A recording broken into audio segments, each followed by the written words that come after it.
wrote this song when she realized that, and this was when Bill Clinton was elected, that the president was actually younger than her, okay? And that's up for us who are growing older, which I guess we all are. When your head of your country is actually younger than you are, you start to feel like, wow, I have some years.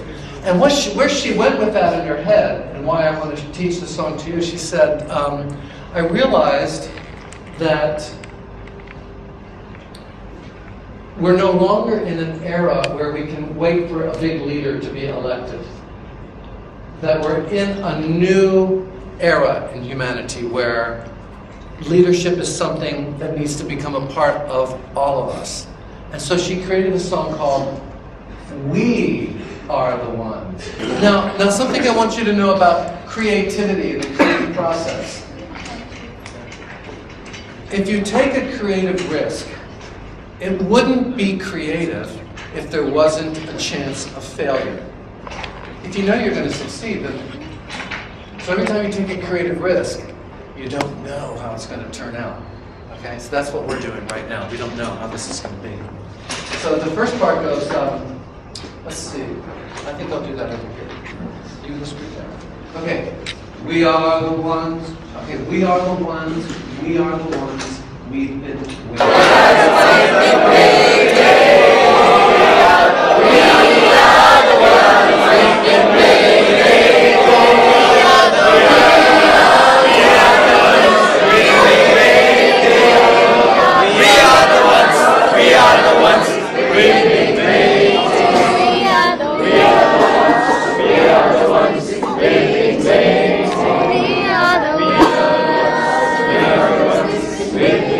says, we are the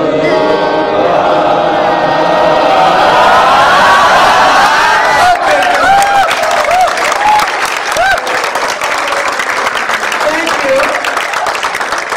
Thank you very much for that little social experiment. You know what I want you to do as quickly as possible, get into groups of 7 or 8, no more than 8. 7 or 8. So, gosh, I thought, business school, people are good with numbers. I thought getting groups of 7 or 8 shouldn't be a big deal. Oh well, anyway.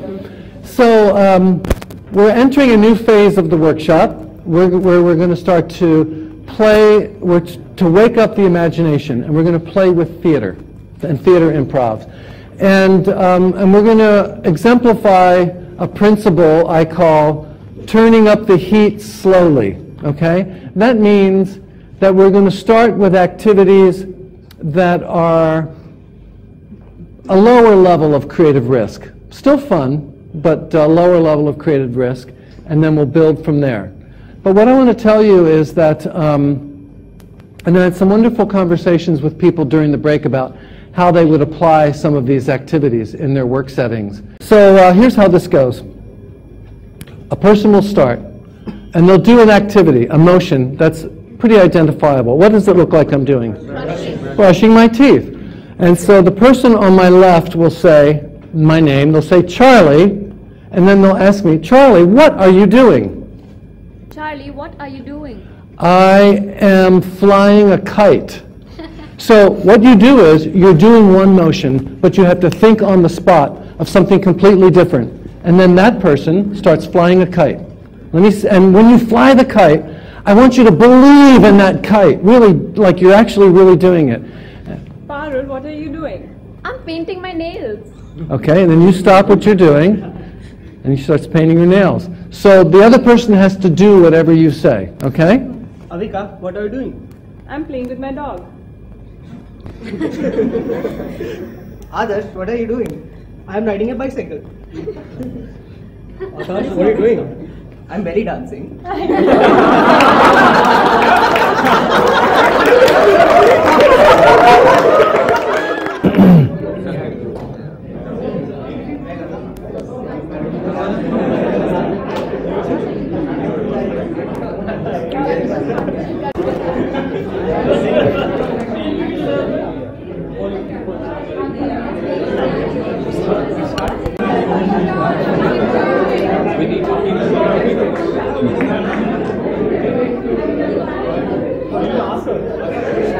Okay.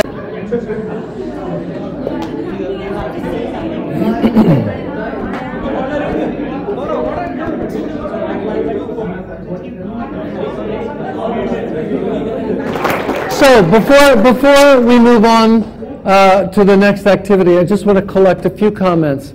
What was that like? What was your experience like doing that? Liberating. And what was liberating about it for you? One person at a time. Go ahead. It was, you could think out of the box. You could be whatever you want to be. Great. And you found that liberating. Yes. Excellent. Finding new ideas. Did anybody find it challenging to find new ideas? Yeah. It was kind of a stretch, wasn't it? Yeah. Yeah. You had to really think. Okay, so great. Now what I want you to do is I'm going to ask you to form new groups, and I want you to form groups of 7. And I mean it, people. Groups. I want you to form groups of 7, and hold on, before you do, I want you to really mix it up. So if you find yourself just hanging out with your friends, say goodbye and mix it up with a new group of people. Really mix it up. New groups, groups of 7. So here's what happens. You're going to be handed a piece of clay, and you're going to make something out of that and use it, okay? And then what will happen is you'll pass it to the next person in your group, and they will use it, but then they're going to reshape it into something else, pass it on. Okay, so let me show you what this looks like. First of all, does everybody have clay? Okay. You want to demonstrate this with me? Okay, great. So I'll start. So here's my clay. Let's see.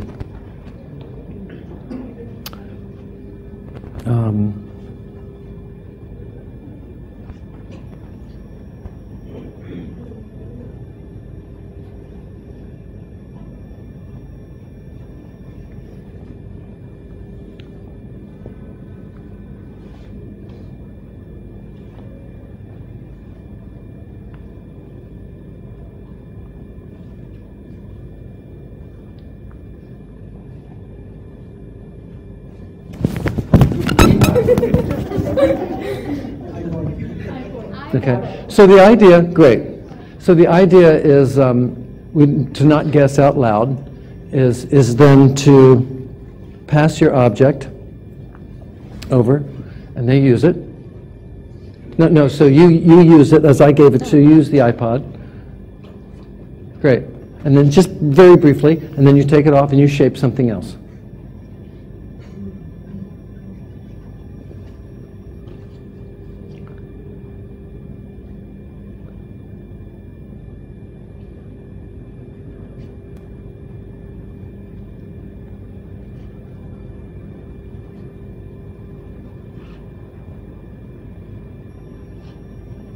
Yeah, nice.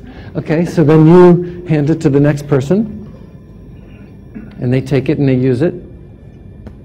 Great, and then you shape it into something else. Got the picture? Okay, great. Thank you.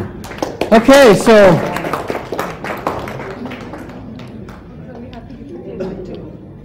whoever has the clay starts.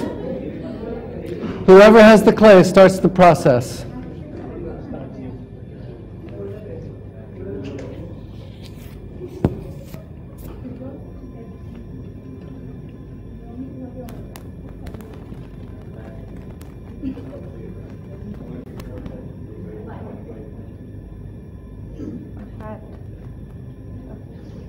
Do this activity in total silence.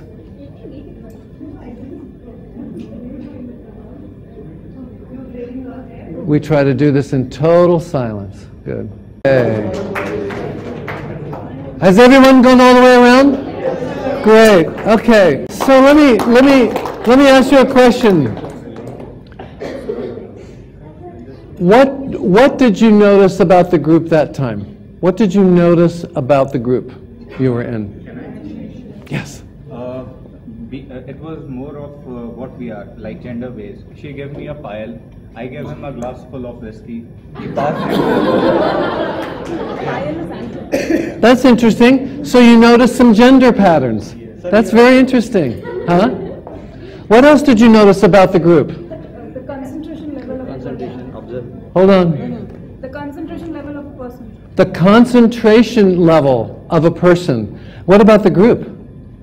Were they concentrated? The whole of the group. The group was totally concentrated, weren't they? Yeah, I love that activity for that reason. The group gets totally quiet. They're totally focused on what people are doing. Yes. Now, this will be interesting. Yeah, so that everybody can see. So you're not standing in front of everybody. So it looks like if maybe a couple people go over here, there'll be more space. We're just working with a okay, so come on, yeah, great, spread it out. Good. So this is a game. So I'll try to give the instructions between two circles, but I'll have to demonstrate in either circle. So when I'm down here, just watch, and then. So what I'm going to do is this is a simple activity called pass the ball. Okay, and this is where we are really asked to fully engage our imagination to create a mental reality, okay? So I'm going to hand the ball to you, and so the ball right now is this size, okay? And so I just want you to hold it and see it and feel that ball, okay? And let me give you the ball over here. So if you would hold it and just see that ball, feel that ball in your hand, okay? And the first thing I want you to do is just pass the ball around the circle. So when the ball comes to you, take the ball and pass it to the next person, okay? So now I want everybody just to pass the ball and listen to the sound of my voice, okay? Now that ball is becoming very, very heavy. The ball is very heavy. So I want you to watch your back. I don't want you to hurt your back. The ball is really heavy. How would you respond if the ball was really heavy? Yeah, good. Careful. So pass that heavy ball. Good. Doing good. It's really heavy, gang.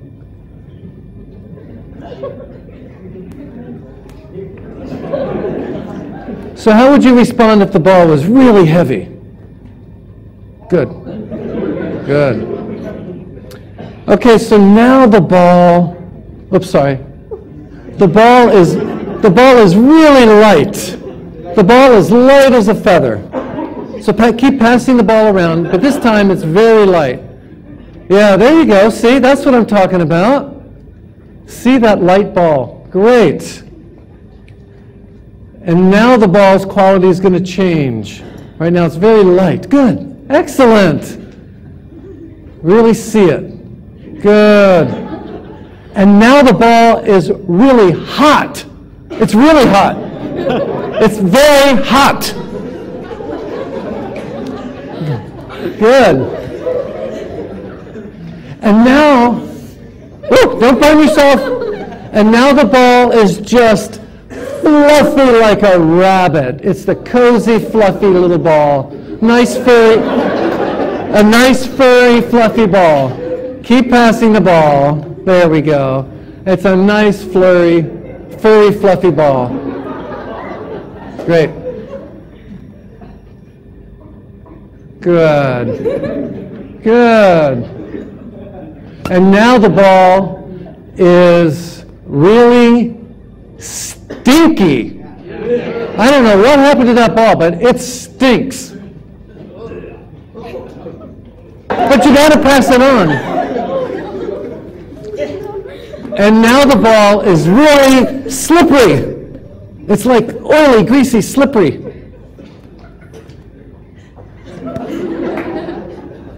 Okay. So now, very good.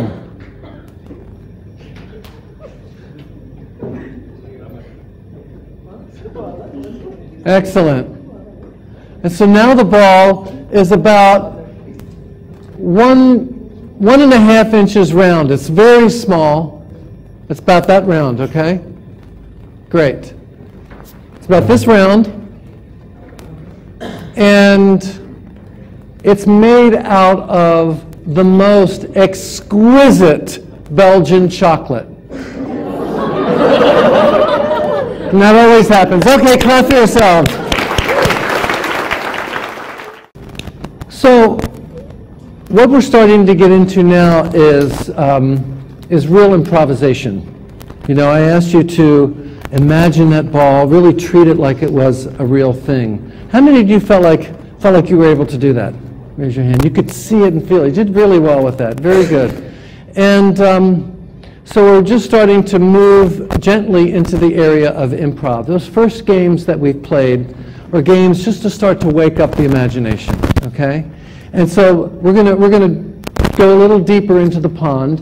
And before we do, I just want to share with you the 3 rules of improv. And the reason I'm sharing those with you is because I want you to start considering what it would be like to create workplaces, you know, to be in schools that lived by these kinds of rules, okay? And the first rule of improv is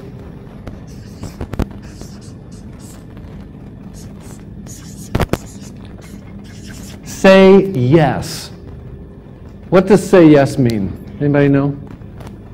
Try new things, say yes to everything which makes you feel awkward or... Yeah, it's like say yes to everything.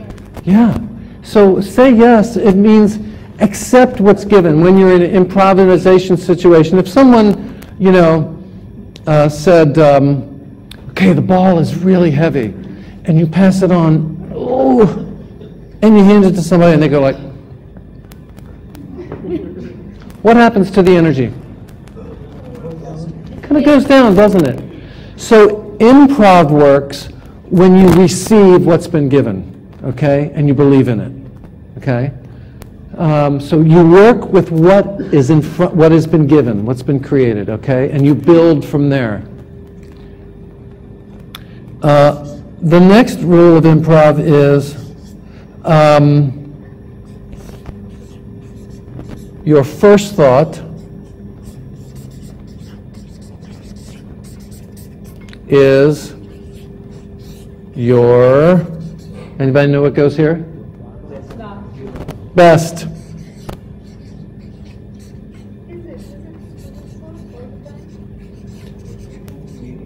Okay, let's talk about this. The second rule of improvisation is your first thought is your best thought. Now, we could think about that on the left side of our brain and say, well, you know, what percentage of times is our first thought really the best thought? But that's not the point. The point is, what would it be like if you worked in an environment where that was the energy? Your first thought is your best thought, okay? Because what happens is oftentimes we second guess ourselves, and oftentimes what comes out afterwards kind of like lacks energy, and sometimes it blocks the energy if we're just always sort of in our right brain, in our left brain, okay? Which is more the linear, okay? So the idea in improv is to go with the energy, go with your impulse, see where that leads you, okay? And that's why we say your first thought is your best thought, okay? And that's not, you know, we don't want to get into judging it, well, is it really? It's like, what would life be like if you trusted yourself that much? That's the question, okay?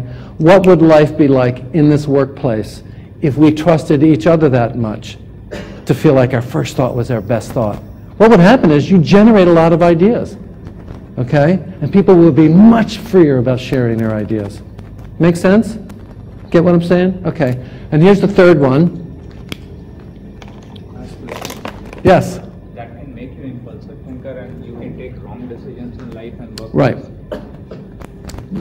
Did everyone hear your comment? Can you say it louder?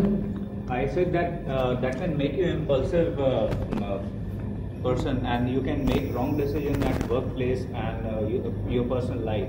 I've quite done that. Mm-hmm. What do we think about that? I think it's got to, what you're saying needs to be seen in the right context. I think it's very relevant in allowing people to express their ideas. Once you stop your natural expression of ideas, and you So then, Yeah. I think it's in that context, that's how Yeah. I'm listening to it. Yeah, yeah, and that's kind of what I mean, but I totally get what you're saying. Trust your gut level.